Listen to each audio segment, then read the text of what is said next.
দেখো কত বড় পাতিলে রান্ধি, দেখো বাড়ি ভরা মানুষ, মেহমান, দেখেছো? দেখো গাইস, দেখো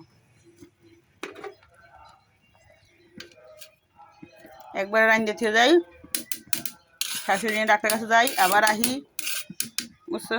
ওনার সমস্যা, রিপোর্ট টিপোর্ট করা লাগতেছে। এলো কি মাছ জানো?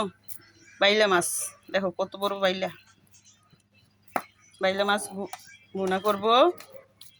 এটা হলুদ মরিচে মাখছি, বাইলা মাছ ভুনবো। তারপর এইগুলো রান্না করব মাছ দিয়া। তারপর আরেকটা আছে, এগুলো ভাজি করব।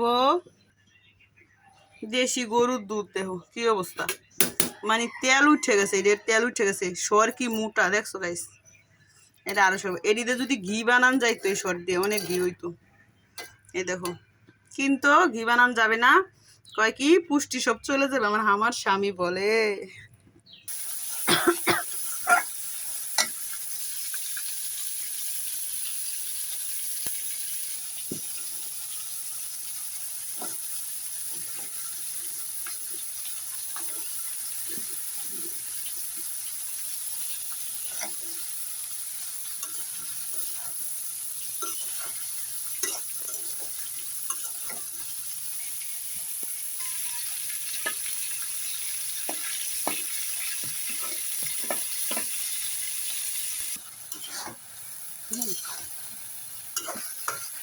মানুষকে বলার দরকার নেই, তারা বললেই যথেষ্ট।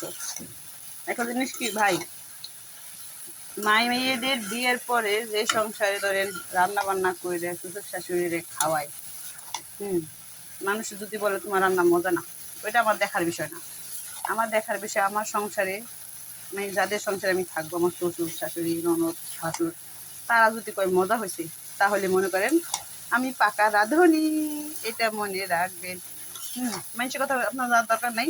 আপনার সামনে যদি কয় মজা হয় নাই, যাবে না, তুই দেখি খুশি জায়গা, তুই যে হোটেলে খাগা, তাতে আমার দেখার বিষয় না। আমার শাশুড়ি শ্বশুর কইলে দুটি, আমার শাশুড়ি কয় মজা হয়েছে, আমার শ্বশুরি কয় যদি মজা হয়েছে বউ, তাহলে 1 নাম্বার। মনে করেন আমি 1 নাম্বার রাঁধুনি, বুঝতে পারছেন? তাহলে মনে করবেন আমি 1 নাম্বার পাকা রাঁধুনি। দেখেছেন? এটা হলো ভাজি, এটা হলো কাঁকরোল ভাজি, আলু দিয়ে কাঁকরোল ভাজি করবো। কষানো হয়ে গেছে, একটু ধুলে দেবো। আমার শাশুড়ি বলছে মাছ ভুনা করবো, না বউ মাছ ভুনা করো না, এই সবজি দিয়ে রান্না করো। তাই আমি বটবটি দিয়ে রান্না করলাম তার কথা মতনই। ঝোল দিয়ে দিলাম। মানে আমার শাশুড়ি সবজি খেতে ভালো খায়, ভুনা ভুনা কমই খায়, তাই সবজি দিয়ে রান্না করতে বললো, তাই সবজি দিয়ে রান্না করলাম। জিজ্ঞেস করি কী দিয়ে খাইবেন, বলে দেয়, আমি হেঁটে রান্না করি, বুঝছেন গাইস? দেখো এই মাছ দিয়ে রান্না করবো গাইস।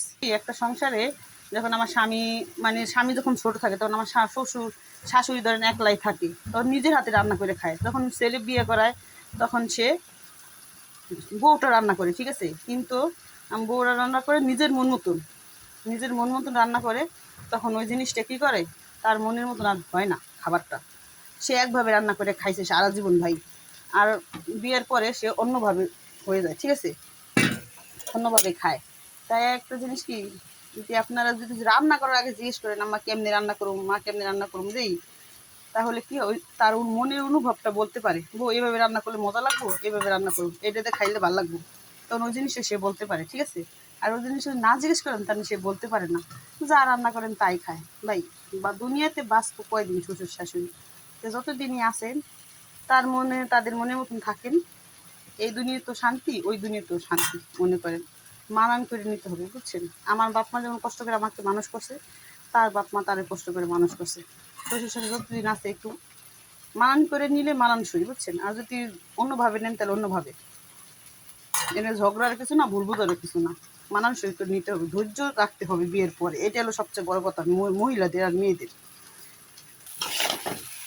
এটা আমার রান্না কিন্তু হয়ে গেল, বড় কথা আমার রান্না হয়ে যেতেছে, ঠিক আছে। না শাশুড়ি জিজ্ঞেস কীভাবে রান্না করবো, সে বলছে এভাবে ভাজি করো আর বরবটি দিয়ে মাছ রান্না করো। আমি চাইছিলাম মাছটা ভুনা করতে, কিন্তু না, সে বলছে ওভাবে রান্না করলে ভালো লাগবে। তাই তার মতনই রান্না করলাম, খাইবে সে, থাক সমস্যা নেই। এভাবে রান্না করলে সবাই খাইবে, ওইভাবে রান্না করলে সবাই খাইবে, তাই তার মন মতন রান্না করলে কি হয়, সে খুশি হয়। এইটা হলো বড় কথা। এটা একটা হোক, আমার রান্না শেষ হয়ে দেবো গাইস। ভিডিও ভালো লাগে লাইক শেয়ার কমেন্ট করবেন। আল্লাহ হাফেজ, আর টেস্টটা ফলো করবেন।